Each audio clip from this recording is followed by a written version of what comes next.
ध्यान से सुनिएगा आप लोग। प्रॉब्लम ये है कि डीड का रेक्टिफिकेशन हो सकता है कि नहीं, पहला प्रॉब्लम। दूसरा प्रॉब्लम, किस एक्सटेंट तक हो सकता है। और तीसरा प्रॉब्लम, रेक्टिफिकेशन के लिए सूट मेंटेनेबल है कि नहीं। तो आंसर है, रेक्टिफिकेशन का प्रावधान रजिस्ट्रेशन एक्ट और रूल्स में भी है, लेकिन वो 1 साल के अंदर ही है और बहुत मटेरियल नहीं होना चाहिए। इनएडवर्टेंटली अगर कोई चीज़ छूट गया है या गलती हो गई है या अपेरेंटली पता चल रहा है कि कुछ गलत स्टेटमेंट हो गया पूरा स्टेटमेंट पढ़ने से, तो कंटेंट्स में भी अमेंडमेंट हो सकता है, एरिया में भी हो सकता है, और बाउंड्री कहीं भी गलती हो तो उसका हो सकता है रेक्टिफिकेशन। ये with the consent of both the parties, दोनों पार्टीज के कंसेंट से, और फ्रेश डीड लिखना पड़ता है, deed of rectification within 1 year. लेकिन अभी क्या प्रॉब्लम हुआ है, ऐसा बहुत पहले होता था, तो बिहार सरकार ने स्टैंप ड्यूटी और रजिस्ट्रेशन फी बढ़ा दिया है, तो जितना सेल डीड में लगता है उतना ही रेक्टिफिकेशन मिलेगा। पहले 100 रुपीज़ फिक्स था, इसलिए लोग इन्वेरिएबली कोर्ट से करवा लेते थे रेक्टिफिकेशन। आज के तारीख में नहीं है, इसलिए लोग सूट फाइल करते हैं। तो स्पेसिफिक रिलीफ एक्ट में प्रोविजन है, ये कभी कभी कॉलूसिव भी सूट हो सकता है। ये सब देखना पड़ेगा आपको पूरा, प्लीडिंग से, एविडेंस से, सर्कमस्टांस से, कि क्या कब डिटेक्ट हुआ, कॉज ऑफ एक्शन कब हुआ, उसका क्या कारण है, कॉज ऑफ एक्शन को माइन्यूटली देखना पड़ेगा। लेकिन अगर ये एस्टेब्लिश्ड हो जाता है कि ये बोनाफाइड मिस्टेक है, तो decree for rectification can be passed. वो डीड का डायरेक्शन होगा कि वो डीड में, तब रजिस्ट्रेशन डिपार्टमेंट में जाएगा, वो डॉक्यूमेंट प्रेजेंट होगा और वहाँ पर रेक्टिफिकेशन। लेकिन उसके बावजूद भी उसको वहाँ जाकर के पेमेंट करना पड़ेगा, रेक्टिफिकेशन का चार्ज लग जाएगा। अगर वहाँ नहीं जाता है, बहुत से लोग क्या करते हैं कि आप डिग्री ले करके और छोड़ देते हैं, तो ये तो उनका प्रॉब्लम है। आपका जो प्रॉब्लम है कि आप सूट डिग्री कर सकते हैं, और जो आपने प्रॉब्लम बताया वो बहुत आसान है। अगर बाउंड्री सही है, खाता नंबर सही है, प्लॉट गलत है, तो लॉ कहता है boundary shall prevail, the land is identified by its boundary. if boundary is correct, then incorrectness of plot number is immaterial। तो ऐसे भी सूट फाइल करने की आवश्यकता उसको नहीं थी। कहीं भी किसी कोर्ट में, किसी कोलैटरल प्रोसीडिंग में या किसी भी ट्रांजैक्शन में वो माना जाएगा कि जिस प्लॉट का वो करेक्ट बाउंड्री है वही प्लॉट कन्वे हुआ है। Under the law it shall be presume that not the plot which is mentioned in the deed, rather the plot which boundary is mentioned in the deed was conveyed by that document। इसलिए इसमें कोई दिक्कत नहीं। Sir एक और समस्या है, जैसे कोई भी एप्लीकेशन आ जाता है, सेकंड पार्टी सील कर लिया, रिजवाइंडर पे चला गया, तो है कि नहीं देंगे? क्या नहीं देंगे? रिजवाइंडर नहीं देंगे जो मन का ऑर्डर पास है। हाँ ठीक है, तो और बहुत अच्छी बात है ना। आप लिख दीजिए कि डिफेंडेंट या so and so has refused to file any rejoinder and therefore the petition filed by the plaintiff और जो भी इज अलाउड। कोई रिजॉइंड अगर वो कानून में अलाउ, ऐसा भी नहीं है कि अगर गलत पिटीशन है तो वो आंख मूंद के अलाउ करिए। रिजॉइंडर देना कोई as a matter of rule नहीं है, वो अधिकार है किसी भी पार्टी को कि विपक्षी पार्टी अगर कोई आवेदन देता है तो उसका वो विरोध करे। तो कभी कभी तो विरोध होता है सकारात्मक, कभी नकारात्मक, यानी कि उसको विरोध का विरोध करना है। मेंटेनेबल भी है तो विरोध कर दिया, तो कोर्ट को ऑर्डर पास करना पड़ता है। और जहाँ पर कोई विरोध ही नहीं है तो आप पास कर सकते हैं, लेकिन फिर वहाँ पर प्रिकॉशन लेना है कि वो जो है पिटीशन अकॉर्डिंग टू लॉ है कि नहीं, और वो पिटीशन पर आदेश पारित करने का आपके पास अधिकार है कि नहीं। ऐसा नहीं कि कोई पिटीशन दे दिया जो मेंटेनेबल नहीं है, अकॉर्डिंग टू लॉ नहीं है, और अदर साइड ने कोई ऑब्जेक्शन नहीं किया तो अलाउ कर देंगे। ये प्रिकॉशन लेना पड़ेगा। एक छोटी सी समस्या है सर, बहस पे 2-3 ठो लेकर है, दोनों पार्टी बहस करने के लिए नहीं आए। आप कहाँ आ रहा है कि नहीं आ रहा? आप कहाँ पोस्टेड हैं? सर मसौढ़ी में। मसौढ़ी में, अच्छा। आप तो लगता है सुबह सुबह भी ही किए थे। हाँ, मसौढ़ी में दिक्कत है ना, है ना। मसौरी में पटने से वकील लोग जाते हैं, इसलिए आपका प्रॉब्लम हम समझते हैं, ठीक है। प्रॉपर असिस्टेंस नहीं मिलता है आपको, तो थोड़ा सा मेहनत कीजिए, थोड़ा मेहनत कीजिए। और अभी का प्रश्न फिर से आप रिपीट कीजिए, सब लोग सुनिएगा। ये लीगल प्रॉब्लम नहीं है, प्रैक्टिकल प्रॉब्लम। हाँ, तो प्रैक्टिकल प्रॉब्लम के लिए तो हरिश्चंद्र बाबू का कुछ रिटायर्ड डिस्ट्रिक्ट जज लोग आते ही है, वो सब बताते हैं। वो लोग नहीं बताते हैं कैसे डील किया जाए कोर्ट प्रोसीडिंग्स को। सब आप जिम्मेवारी मिली है तो आप पूछा जाएगा। आप पूछा जाएगा, ठीक है। तो वहाँ एज ए मुंसिफ काम कर रहे हैं, बहुत केस है। नहीं, 2 से 11 है, 30-40 चल रहा है और सब एब्सेंट है। अच्छा, तो बहुत ज़्यादा नहीं है, तो बहुत कम है। तो कुछ नहीं, कुछ सेट फॉर्मूला है, वो अपना लीजिए। अगर कोई पिटिशन फाइल हुआ और टाइम पर उसमें अपीयर नहीं होते हैं, तो सीन कराने का कहीं प्रावधान नहीं है। लोग इवेट करते हैं, लेकिन ये हम लोग के ज़माने में होता था जब कम वकील लोग थे, और प्यून कोर्ट का सब वकील को जानता था भाई नेम। सिविल में 10-5 वकील अपीयर करते थे हर डिस्ट्रिक्ट कोर्ट में, उसके अलावा तो ज़्यादा थे क्रिमिनल वाले थे, मिसलेंस वाले। आज थोड़ी डिफ़िकल्टी है, तो वहाँ पर ट्रेडिशनली लोग जाते थे और बार एसोसिएशन में 10-20 रिकॉर्ड लेके कोर्ट का प्यून सभी वकील को खोज खोज के सीन कराता था। अब तो सुन लेता है तो सर आता ही नहीं कोर्ट में। एक बार वकील साहब सुन ले सीन कराना है तो फिर दिखेंगे। हाँ ठीक है, तो उसके लिए घबराई नहीं, आपको एक अपॉर्चुनिटी देना चाहिए। दूसरा अपॉर्चुनिटी में नहीं आए तो आप ऑर्डर शीट इस तरह का बना दीजिए, इससे पता चले कि इवेट कर रहा है intentionally in order to delay the matter. Intention पता चलना चाहिए डिले का, 1-2 शॉर्ट डेट दे करके करा दीजिए। सीन कराना कोई जरूरी नहीं, ये सब प्रैक्टिकल प्रॉब्लम है, ये सब सब्जेक्ट मैटर से नहीं है, समझ गए। कृष्णदेव जी नाम हुआ आपका? नहीं सर, क्या नाम हुआ उपेंद्र शाह, वो PCM है सर। आपका? क्या नाम हुआ? उपेंद्र शाह उपेंद्र शाह। सर। वो कृष्णदेव है ACGM। सर आए हैं ओ अच्छा अच्छा, वो लगता है उन्हीं का फोन था क्या? अच्छा, आज 3-3 चल रहा है, ACGM लोग का चल रहा है, ADG लोग का भी चल रहा है। हाँ, ठीक ठीक है। अब और सुनील कुछ प्रॉब्लम है आपका, बोलिए। सर रेक्टिफिकेशन इन रिविजनल सर्विस किया जा सकता है कि नहीं हम लोग के द्वारा? देखिए, अभी जो सूट आ रहा है, बहुत जगह आ रहा है सूट, रेक्टिफिकेशन का पावर सिविल कोर्ट को नहीं है। सर्वे हो गया 10 साल, 20 साल, 50 साल पहले, proceeding is not continuing, close हो गया, फाइनली पब्लिश्ड हो गया, रिकॉर्ड ऑफ राइट। तो सिविल कोर्ट को रेक्टिफिकेशन करने का किसको, अब मान लीजिए कि गलती है, तो आप डिग्री पास करेंगे कि गलती है, डायरेक्ट किसको करेंगे? कोई उसके पास मशीनरी तो है नहीं, ऑफिस एग्जिस्ट नहीं कर रहा है, तो ये हो नहीं सकता। दूसरी बात, बंगाल सर्वे एक्ट के तहत सर्वे सेटलमेंट का पूरा प्रावधान है, BT एक्ट उसको ऑथराइज करता है, और बंगाल सर्वे एक्ट जो पुराना था उसमें प्रोसीडिंग्स होती थी, और उसके लिए सर्वे सेटलमेंट रूल्स हैं, जिसके तहत प्रोसीडिंग्स इंजीनियरिंग का, सिविल इंजीनियरिंग का जो पैमाना है उसके हिसाब से ट्रैगुलेशन मेथड से वो कार्रवाई होती थी, जो ट्रिकोनमेट्री का जो है साइंटिफिक प्रोसेस से।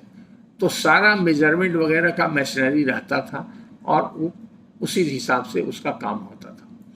और फाइनली पब्लिश्ड हो गया तो उसका लॉ में प्रिजम्पशन है कि finally published record of right is correct, it is made in the record of right is correct, 103A BT act में लिखा हुआ है।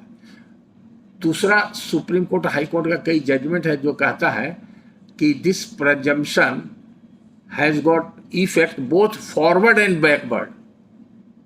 बोथ फॉरवर्ड एंड बैकवर्ड का मतलब हुआ कि जिस दिन खतियान बना उसके पहले की स्थिति ऐसी थी और उसके बाद की स्थिति भी ऐसी ही है, unless it is reverted by cogent evidence. कहने का तात्पर्य हुआ कि अगर A का नाम खतियान में लिखा हुआ है, तो जिस दिन लिखा गया खतियान में उसके पहले A का कब्जा था, ये माना जाएगा, तभी तो लिखा गया। Every act which has been performed by the authorities acting under the Bengal Survey Act for conducting survey of land shall be presumed to have acted correctly, accurately and fairly। ये लीगल प्रिजम्पशन बना हुआ है law के अंदर। अगर कोई कहता है गलत है, तो it is for that party to prove that it is wrong on these grounds. तो इट इज कॉल्ड रिवर्टेबल। जहाँ जहाँ लॉ में प्रिजम्पशंस होता है it is called revertible presumption. तो रिवर्ट करने के लिए सफिशिएंट प्लीडिंग भी होना चाहिए और सफिशिएंट एविडेंस भी होना चाहिए। जैसे ये सब सर, अब आपका सवाल जो आप लास्ट कंक्लूड कर रहे हैं, तो आप आज के तारीख में अगर आप फाइंडिंग देते हैं कि गलती है तो उसका फाइंडिंग देने का एक ही आधार है, उस व्यक्ति को कहना पड़ेगा कि इस पर मेरा टाइटिल है। अगर वो टाइटिल एस्टैब्लिश करता है और खतियान में नाम दूसरे व्यक्ति का है तो आप ये डिक्लेयर कर सकते हैं कि एंट्री इज रॉन्ग। इससे ज़्यादा कुछ नहीं कर सकते। Only declaration to that effect can be passed by civil court on the basis of the title of the plaintiff। पहले टाइटिल आपको फाइंड आउट करना पड़ेगा, उसका पोजीशन फाइंड आउट करना पड़ेगा, और तब एंट्री रॉन्ग के लिए आप डिक्लेरेशन दे सकते हैं। You cannot direct survey authority to rectify it.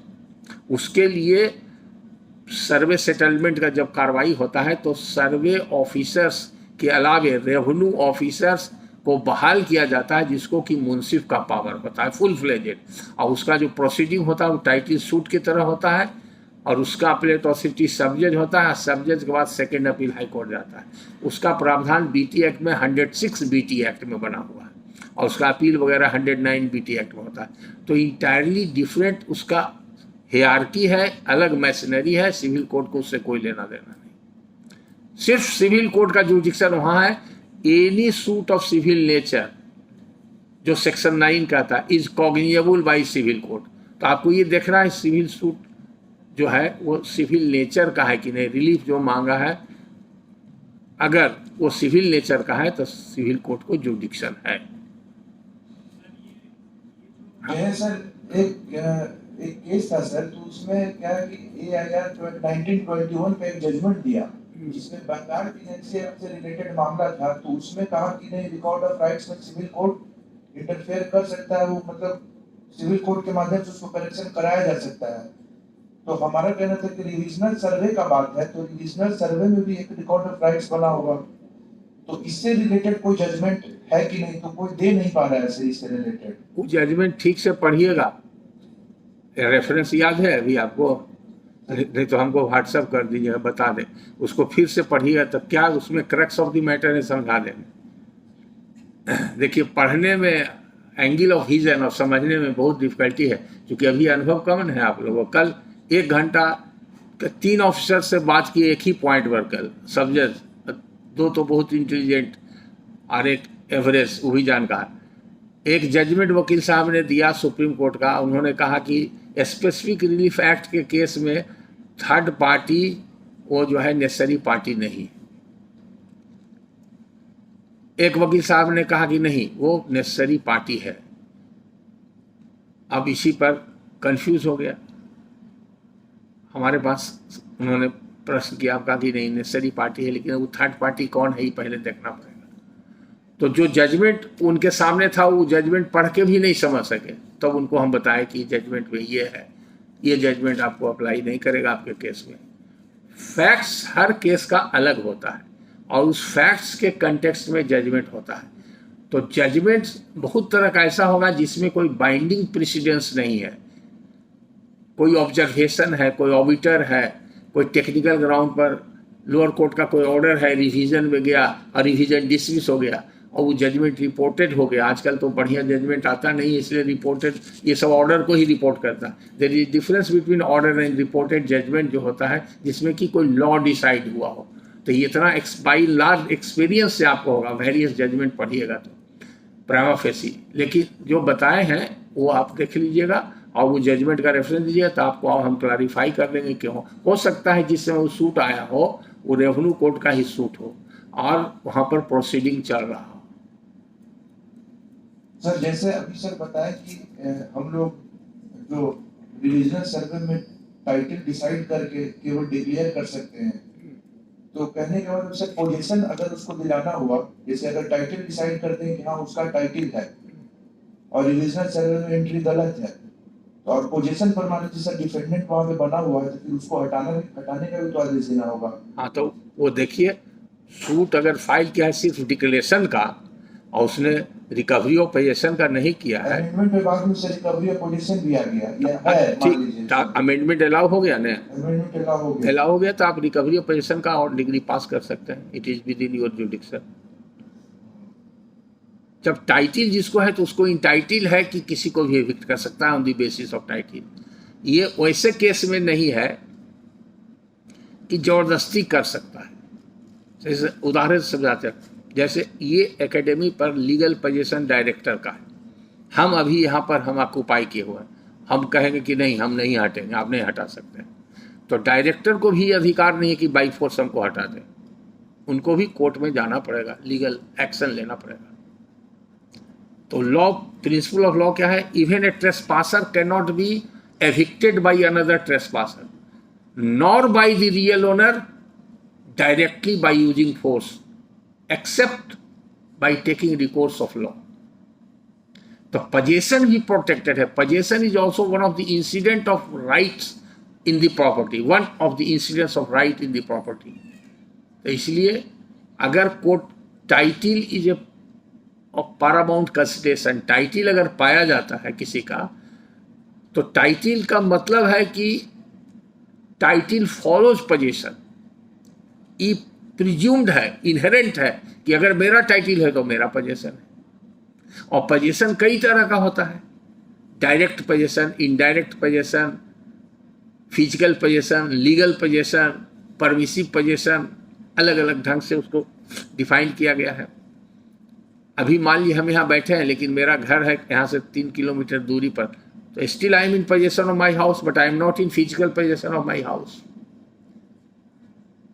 अगर हमारे घर में कोई टेनेंट है तो still I am in position, but it is not direct position, it is indirect position through my tenant. तो पोजीशन अलग अलग ढंग से डिफाइन किया गया है अलग अलग सिचुएशन में। किताब मेरी आएगी तो देखिएगा 9-10 तरह का पोजीशन के बारे में हम लिखे हैं उसमें। एडवर्स पोजीशन की किताब छपेगी कुछ दिन में, उसमें आपको समझ में आ जाएगा। वो अभी तक मार्केट में उस तरह की किताब नहीं है, बहुत सिंपल में लिखे हैं आप ही लोग के लिए। तो ये आपका प्रॉब्लम सॉल्व हो गया। अब टॉपिक पर आते हैं यार, जल्दी जल्दी आप लोग बोलिए ना, प्रश्न अगर आपका है तो। ज़्यादा प्रॉफिटेबल है। हम समझते हैं कि स्टेट में कितना हम लोग चर्चा कर चुके हैं कई बार क्लास में, हर चीज़ A to Z बता चुके हैं CPC का। तो टॉपिक जो रखा गया है पता नहीं ये लोग कैसे डिसाइड किए हैं। अकॉर्डिंग टू रिक्वायरमेंट टॉपिक रखना चाहिए था, लेकिन फिर भी अभी जो आपको आवश्यकता है आप बोलते जाइए, हम सबका आंसर कर देते हैं। तो माइक दीजिए। चाय पीना जरूरी है, जवान आदमी को चाय नहीं पीना चाहिए। बूढ़ा आदमी को चाय की जरूरत होती है, तो हम लोग तो चाय पीते नहीं, आप लोग चाय के लिए बाहर रहते हैं। बोलिए, सवाल बोलिए। सर, रॉन्ग सर्वे एंट्री में जो है स्टेट गवर्नमेंट को हमेशा पार्टी बनाया जाना चाहिए?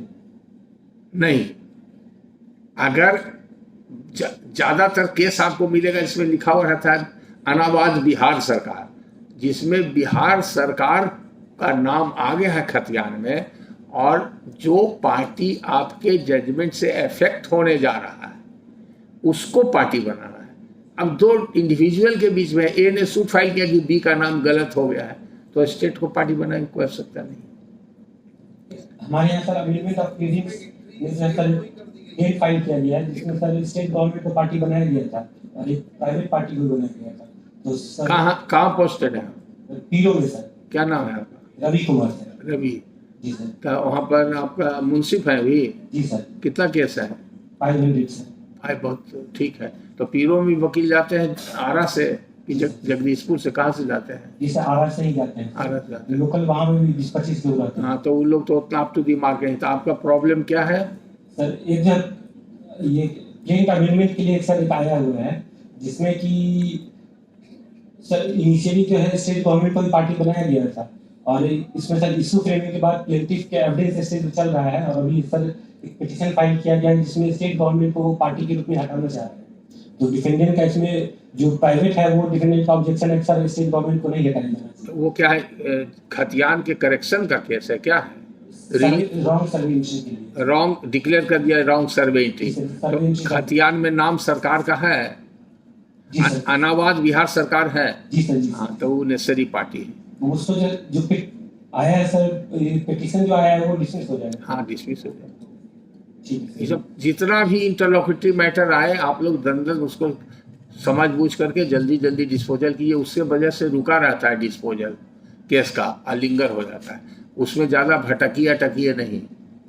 हम बोलिए। जी सर। हाँ। एक सेल डीड हुआ सर 1990 में, ए और बी के बीच सेल डीड हुआ।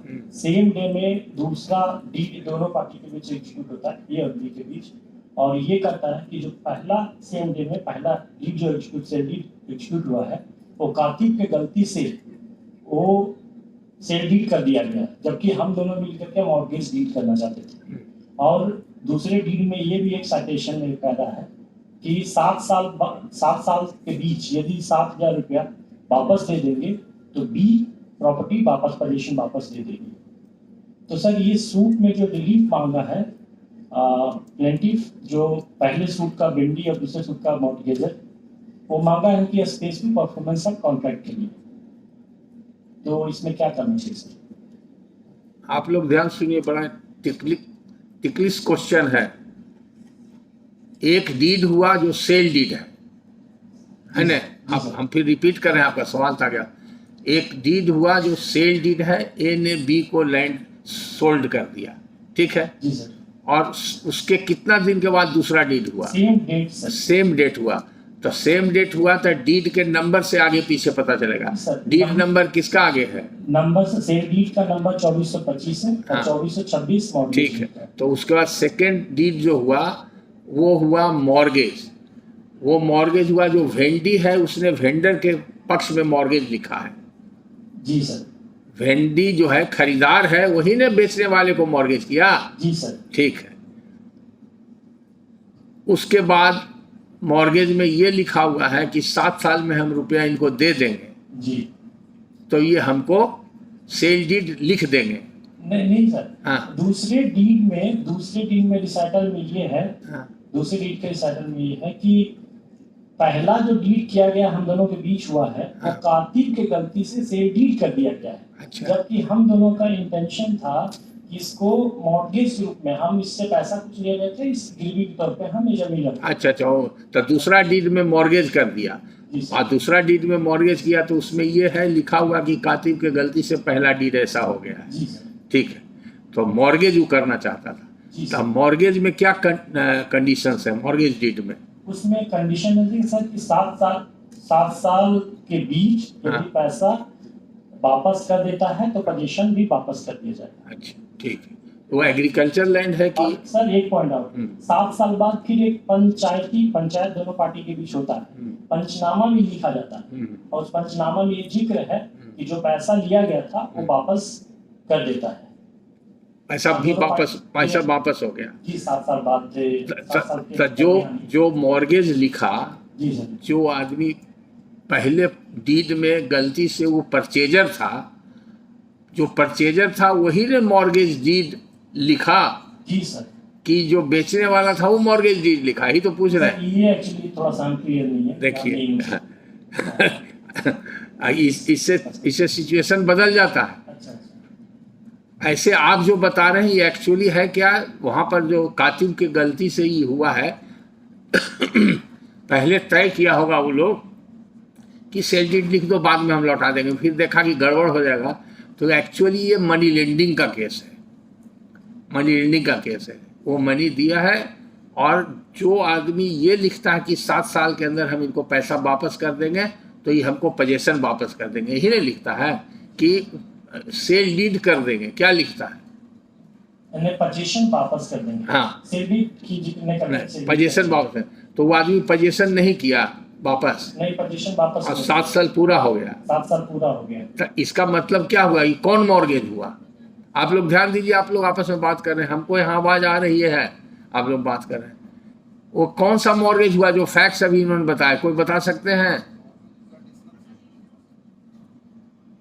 आप ही बोलिए पहले, आपके यहाँ केस है तो। Conditional mortgage. कंडीशनल मॉर्गेज क्या कंडीशन था? हाँ, तब इशूफ्रक्सी मॉर्गेज हुआ।